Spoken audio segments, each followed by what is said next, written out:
Amigos, y como es tradicional, siempre abrimos un espacio para conocer otras voces, otras miradas, otros temas. En esta instancia, convocamos y dialogamos con el diputado nacionalista José Carlos Cardoso a propósito de la construcción de ese puerto de aguas profundas en la zona del Palenque, en el departamento de Rocha. Estos fueron los temas analizados y abordados con el legislador, que es además oriundo del departamento donde dicen nace el sol de la patria. Amigos, estamos en el reportaje de la semana. Hoy tenemos la oportunidad de dialogar en profundidad con el diputado José Carlos Cardoso del Partido Nacional y además representante del departamento de Rocha, donde los rochenses dicen que nace el sol de la patria, y bueno, será un tema de análisis. Pero gracias por recibirnos, diputado, aquí en su despacho. Encantado, un gusto estar con ustedes, un gusto poder charlar.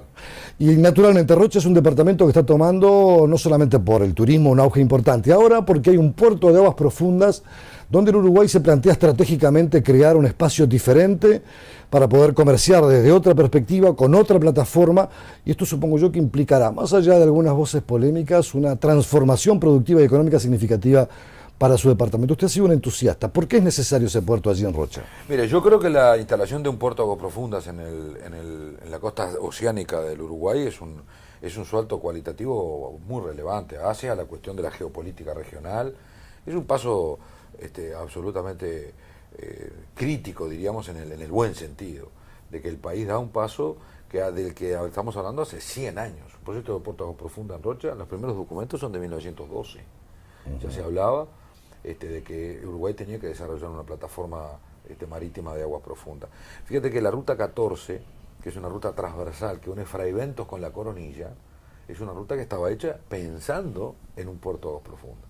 Por lo tanto, la decisión del presidente Mujica de poner en marcha el mecanismo para instalar un puerto en la costa atlántica, a mí me parece que es lo más importante que va a hacer su gobierno, no tengo ninguna duda. El Partido Nacional lo tiene en su programa. En nuestro programa decimos que vamos a trabajar por un proyecto de puerto de agua profunda. Así que lo compartimos. Otra historia es cómo y el lugar, que siempre es discutible. Bueno, Rocha tiene definidos técnicamente 4 lugares distintos. 2 en la ensenada que va entre La Paloma y el Polonio. Si ustedes miran el mapa, una gran ensenada con La Paloma con el Polonio. Ahí hay 2 lugares posibles: el Palenque y Puertas del Sol. Y después en la otra segunda gran ensenada, que es del Polonio hacia el Chuy, habría otros 2 lugares: la Esmeralda, que ya hay territorio costero dueño de propiedad del Estado, donde se querían instalar las bases americanas ya por la década del 30, y el de la Coronilla. Bueno, el gobierno decidió uno, puso el dedo sobre un lugar. Eso yo creo que lo tiene que ventilar muy bien, lo tiene que explicar muy bien, tiene que fundar por qué lo dijo ahí, por qué lo hace ahí. ¿Y usted lo comparte que sea en ese sitio? Porque usted dice que en La Paloma hay voces discrepantes. Se lo digo al revés. Yo no tengo un reproche fuerte para hacer. Ajá. No es que lo comparta, es que yo no tengo un reproche fuerte. No puedo decir acá no, porque hay un argumento muy importante. Primero, es una área bellísima desde el punto de vista del paisaje. No tiene un desarrollo amplio, grande, no es un lugar que se haya desarrollado en Rocha. Es un área costera y agrícola, porque se van a expropiar 2.300 hectáreas. Como agricultores, hay agricultores muy importantes, es una zona sojera, se ha plantado soja, hay producción agropecuaria buena, se dice que son de las tierras agrícolas más buenas del departamento de Rocha, las de mejor índice CONIAT. Es lo que se llama, diríamos, la zona del Don Carlos, por el arroyo Don Carlos. Yo no tengo un reproche fuerte, no tengo un argumento para oponerme al lugar, más allá de que hay 4 alternativas. Por eso pido que el gobierno sea muy claro y muy concreto de por qué finalmente adoptó ese lugar. Y después ver qué puerto se va a instalar ahí, cómo se va a desarrollar, cuál va a ser su operativa. Claro, porque el primer vínculo que se establece es justamente lo que se produce en UPM, la salida de la madera, con un determinado volumen a lo largo del año. Esas voces discrepantes son de agricultores, pero también son gente que dice que se puede afectar el turismo. Sí, bueno, pero esa discusión hoy está centrada en La Paloma, no en el puerto de Aguas Profundas. La Paloma es un pequeño puerto. La producción maderera, comparativamente, es también poco fuerte. Estamos hablando, el escenario de Rocha tiene alrededor de 1 millón de toneladas de madera por año para enviar a UPM. Y vamos a sacar por el puerto de La Paloma un quinto. Es decir, de cada 5 palos que se cortan, 1 sale por La Paloma. Los otros seguirán saliendo por Ruta 9, rumbo a Montevideo. Ese es otro escenario, es un escenario más de un puerto multipropósito, ese espejo de agua chico que ya conocemos, ese puerto de La Paloma que ya conocemos. No es un puerto de agua profunda, es un puerto logístico, es un puerto multipropósito. Bueno, esa es una dimensión portuaria diferente, que ya está trabajando, va a operar con como logística con lo que está pasando en el Océano Atlántico, que hay mucha operativa, que se va a hacer con base en el puerto de La Paloma, Alige de petróleo, 2 barcos que hacen ese trabajo, el personal es de allí, viaja desde allí. Ahora, el puerto de Aguas Profundas es otra cosa porque tiene otras dimensiones, porque tiene otro volumen y porque nos permite además, instalado en el momento que estamos ahora, porque ahora la gente lo comprende bien, cuando sabe cómo nos relacionamos con la Argentina, cómo tenemos que discutir con la Argentina un dragado. Es una discusión eterna, complicada, que tiene tantos años como la discusión que tenemos ahora. El dragado de Martín García sigue siendo necesario por la hidrovía. Totalmente. No es excluyente este puerto de Aguas Profundas, que de alguna manera da una independencia, si usted me permite, estratégica desde el punto de vista comercial y productivo. Y además, históricamente yo creo que el presidente Mujica en eso estuvo bien, porque puede pasar también que Argentina quiera hacer lo mismo, ¿verdad? Si nosotros pegamos primero 2 puertos de Aguas Profundas en esta zona del Atlántico, no da.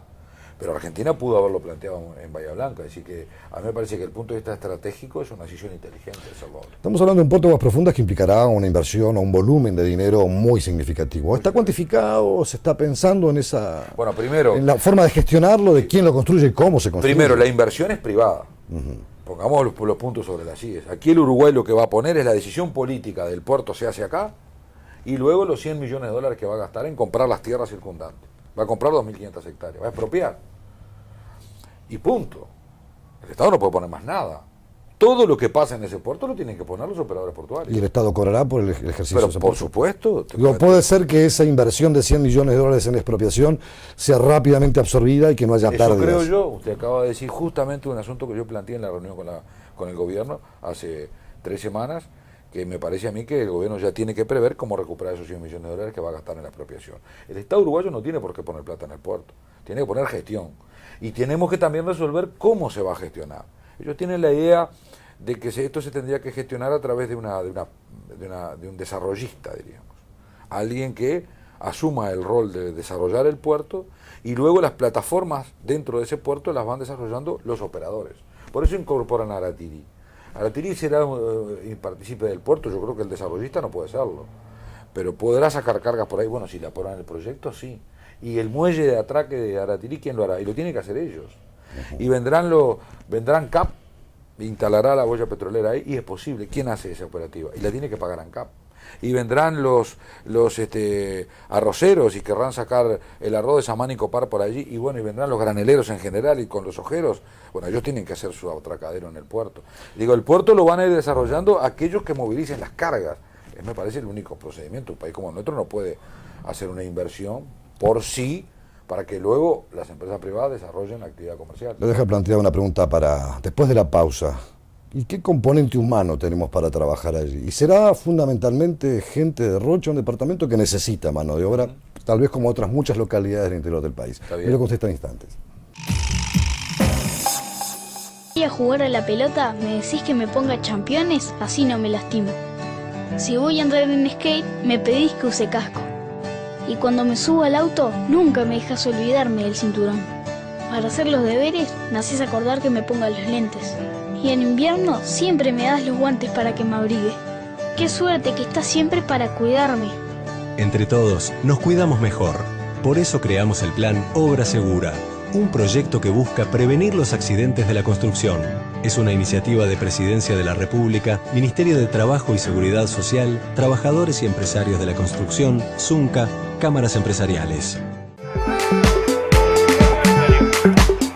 Usted está viendo tvuy.com, el canal uruguayo diseñado para Internet. Estamos con el diputado José Carlos Cardoso. Habíamos dejado planteado antes de la pausa, bueno, cómo se va a gestionar la mano de obra. Un departamento que necesita fuentes de empleo, pero fuentes de empleo supongo yo que incluso capacitación para que la gente que va a trabajar en la construcción y en la operativa, tanto del puerto de Aguas Profundas como en el puerto de La Paloma, será necesario generar ese espacio de capacitación, de inversión y de asegurarle trabajo real y legítimo a la gente. Sí, ahí tenemos 2 planos.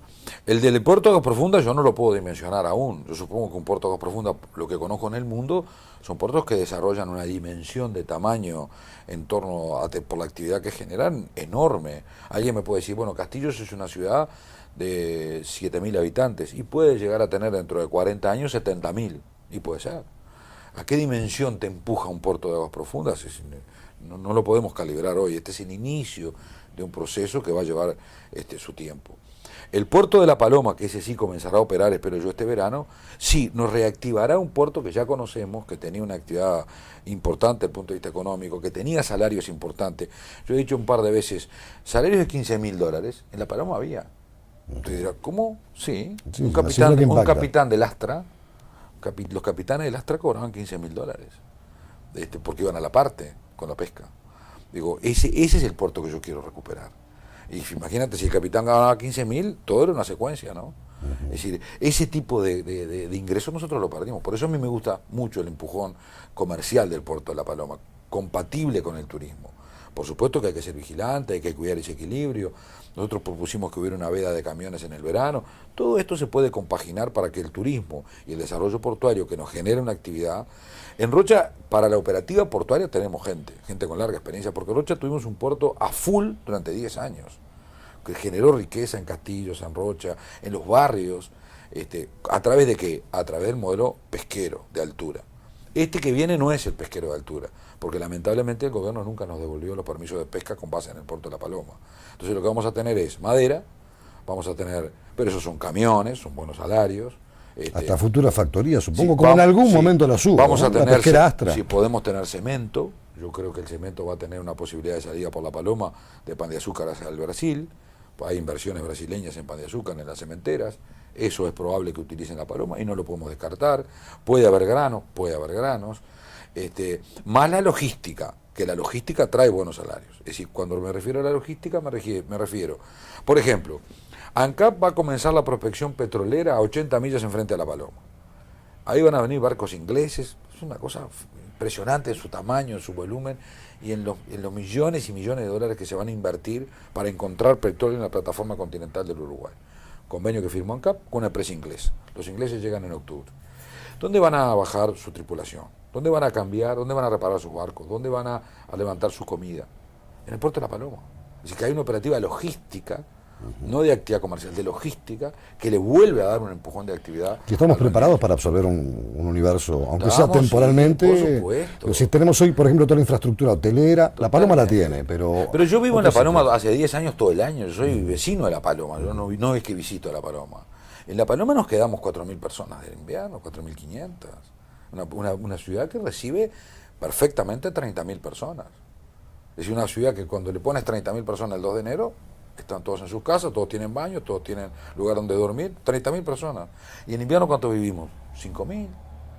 Es decir, ¿qué capacidad hay? Tenemos comunicaciones, tenemos electricidad, tenemos toda la infraestructura, tenemos banco, tenemos todo funcionando. Todo eso es un balneario con una capacidad para absorber una actividad fuerte, muy grande, compatible con el turismo, por supuesto, pero el turismo no nos da. Estos salarios de lo que yo digo, de los $15.000, de los $10.000, de los $3.000, de los $4.000, no están en el turismo. No tenemos salarios así. El turismo hoy es otra cosa. Genera un gran derrame el turismo, por supuesto. Por son miles los propietarios que tienen casas y que alquilan. Es otro derrame, es distinto. Ahora, lo que nosotros recuperamos es una actividad concreta en torno al puerto. De 365 días al año. Exactamente. ¿Que hay que hacerla compatible? Por supuesto. Y que la gente a veces tiene miedo, el Estado vigilará. Bueno, eso tiene razón. Hay que estar siempre acicateando a que el Estado sea efectivamente un vigilante de las actividades y evite los problemas. ¿Sabes? Cuando pienso en el puerto de Aguas Profundas, no le escapa que muchas veces en el marco de esas grandes inversiones, de esa gran transformación que implica un desarrollo tecnológico, científico, logístico de ese porte, es el cuidado del medio ambiente. Sí. ¿Cómo se va con esa idea, cómo se va dando la mano esa idea con una inversión de esa naturaleza y con una edificación, una estructura que sin duda va a cambiar el perfil de la zona? Mire, yo creo que se puede hacer las cosas mal y se puede hacer las cosas bien. ¿Lo veis bien orientado este tema? En cualquier escenario. En cualquier escenario. Yo conozco el puerto de Aguas Profundas de Nassau, la capital de Bahamas. Me quedé en un hotel 5 estrellas al lado del puerto. Y los contenedores pasan por ahí, los barcos contenedores pasaban por enfrente al hotel. Fui a una reunión de UNESCO, me invitaron, estuve ahí y fui al puerto de Aguas Profundas. Puerto de Aguas Profundas de una actividad impresionante. ¿Y cómo es compatible? Perfectamente. ¿Qué hay? Hay vigilancia, hay cuidado. El puerto de Anvers, y hay que verlo. Hay que ir a ver cómo se compatibiliza una ciudad y cómo se utiliza el cuidado del medio ambiente. Pero estamos los El medio uruguayos ambiente. con Bueno. la tecnología o la cabeza abierta. Bueno, hay que abrirla. Para mirar esto, estamos preparados para asistir bueno, pero a hay esto. que empujar. Recuerdo las polémicas con UPM, y bueno, ahora con la de Conchillas y los reclamos y los conflictos. Primero, Ese tipo de cosas. hay que tener una estructura estatal vigorosa en estas áreas, por supuesto. ¿La tenemos? Por eso estamos creciendo. Fíjese que la Dinama, nosotros hemos dicho varias veces, cuando discutimos el acuerdo minero, que decíamos, esta Dinama está muy flaca, hay que engordar. El Estado gordo no lo queremos, pero la Dinama fuerte sí. Nosotros queremos estructuras vigorosas en el área de los controles. Ahí nos hace falta, por supuesto que nos hace falta crecer. Yo quiero una dirección de hidrografía en el puerto de La Paloma potente, que administre ese puerto, que lidere el puerto, y que efectivamente, cuando haya que castigar a una empresa por errores, los castigue. Cuando tenga que evitar un problema, lo evite, porque anticipe la dificultad. Ahora, el temor no nos puede paralizar. Pues ya no podemos, entonces no hacemos nada, ¿no? Hay que hacer, hay que fortalecerse en el área de los controles, por supuesto. Y hay que también hablar con empresarios serios. Nosotros tuvimos la ventaja de que con Bodnia hablamos con empresarios serios. Esas son empresas serias. Bodnia es más exigente que nosotros, con ellos mismos. Esta es una verdad desde que vimos instalar Bodnia. Ellos vinieron con un protocolo que no había en el Uruguay. El protocolo de UPM es mucho más exigente que las leyes del Uruguay. Entonces, cuando tú trabajas con empresarios de ese porte, los riesgos son de mínima. Como es de mínima la operativa, de mínima de riesgo la operativa de la boya petrolera. Hace 35 años que tenemos el eje de petróleo enfrente a José Ignacio y Punta del Este. ¿Y cuáles han sido los problemas? Sí, de Ramos no hemos conocido. No, ninguno. Se rompió una vez un caño en la ruta, en la interbalnearia, pero en la operativa de la plataforma, ninguna. Es decir, porque se ha hecho durante 35 años bien, ¿cómo no vamos a poder hacer cosas bien? Usted estuvo en la CARU representando al país y naturalmente no le escapa a los escenarios complejos, difíciles de idas y venidas con la República Argentina. La CARU, la Comisión Administradora del Río de la Plata. Uruguay. Y Uruguay. ¿Cómo se está viendo esto desde el Uruguay? Ahora hay nuevamente problemas con la planta UPM y la temperatura del agua. Cuando no es eso, son otro tipo de reclamos. Eso es sobre el río Uruguay, pero desembocan en el Es eterno, eso va a estar mientras la planta esté ahí, 30 años, 40 años, que es la operativa pensada para esa planta, va a estar siempre el conflicto reglamentario. Yo no creo que tenga arreglo, porque lo que la Argentina cuestiona es la instalación de la planta, es haber perdido ellos que la planta se instalara al lado argentino, que fue lo primero que buscó hacer Finlandia, instalar la planta en el lado argentino. Como esa negociación fracasó, bueno, entonces hay una venganza permanente. Esto es la verdad, pero así, sin duda. Tuve 3 años en la dirección de la CARU y no estoy absolutamente convencido que sea así. Y los problemas aparecerán todos los días, un problema, todos los días habrá algo nuevo. Fíjese eso de la temperatura del agua. Yo escuché esta semana a uno de los... Sí, yo me quiero corregir, dije CARU es la Comisión Administradora del Río Uruguay. Lo de la temperatura del agua es muy gracioso. Se llegó a un acuerdo a pedido de la Argentina para quitar una de las enfriadoras que tiene la planta de UPM. Y cuando se bajó la enfriadora, obviamente aumentó la temperatura de salida del agua al río, dentro de los parámetros, siempre dentro de los parámetros autorizados. Entonces la Argentina se queja de que el agua aumentó la temperatura. Y cuando el Uruguay dice, vamos a volver a instalar la enfriadora, no quieren, dice que no quieren que se toque más la planta. Es decir, ¿viste? Cuando alguien no quiere, ¿viste?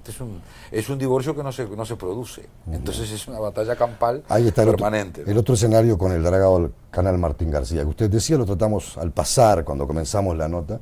El puerto de aguas profundas puede descontaminar o sacar, pero sigue habiendo una relación de dependencia con la hidrovía. Siempre, ¿verdad? Y con el río Uruguay siempre vamos a tener problemas. Los dragados en el río Uruguay siempre van a ser complicados. La propia, de la que se habla muy poco, la propia señalización del río, que es otra de las responsabilidades de la CARU. La CARU se ocupa de 3 cosas: navegación del río, señalización del río y calidad de las aguas. Esos son los 3 temas de CARU. En la señalización, el río Uruguay es un río diurno, funciona nada más que de día el río. El agua sigue circulando, pero nosotros no podemos andar de noche. ¿Por qué? Porque las señales lumínicas no están. ¿Y por qué no están? Porque no hay acuerdo con la Argentina. ¿Y por qué no hay acuerdo con la Argentina? Porque a Argentina no le interesa navegar en el río Uruguay. Ellos navegan en el Paraná. Exacto. Ellos tienen todos sus intereses fluviales en el río Paraná. Entonces la negociación con Uruguay siempre es complicada, siempre hay un pero. Y eso que todas las señales, las boyas lumínicas son de fabricación argentina. Igual ahí hay un berrodo permanente. En algún momento, les voy a contar una anécdota, en algún momento una empresa quiso regalar las señales. Y Argentina se negó. Y son de fabricación argentina. Es decir, que cuando el que no quiere entender no entiende. Y bueno, esto es pero hay que convivir, porque los argentinos están ahí, vamos a estar siempre ahí, uno al lado del otro. Pero es una negociación muy complicada, que tiene su inicio en Los Ríos, también es bueno decirlo, en 1973, cuando se hace el acuerdo entre Perón y... y también eso fue un avance importante. Pero es una negociación que seguiremos en esas tensiones que hemos tenido con la Argentina, de distintos ritmos y de distintas profundidades, vamos a seguir funcionando así. Diputado José Carlos Cardoso, hombre de donde nace el sol de la patria, Sí. Volvemos a reiterarlo. Gracias por habernos recibido en su despacho, ha sido un verdadero gusto y esperemos que este puerto, con todos estos cuidados y todas estas necesidades que deben rodear a un emprendimiento de esta naturaleza, se lleve rápido a la práctica, porque ahí depende también el trabajo y la calidad de vida de los uruguayos. Yo también así lo creo y le agradezco mucho la entrevista y un gusto estar con ustedes. Muchas gracias.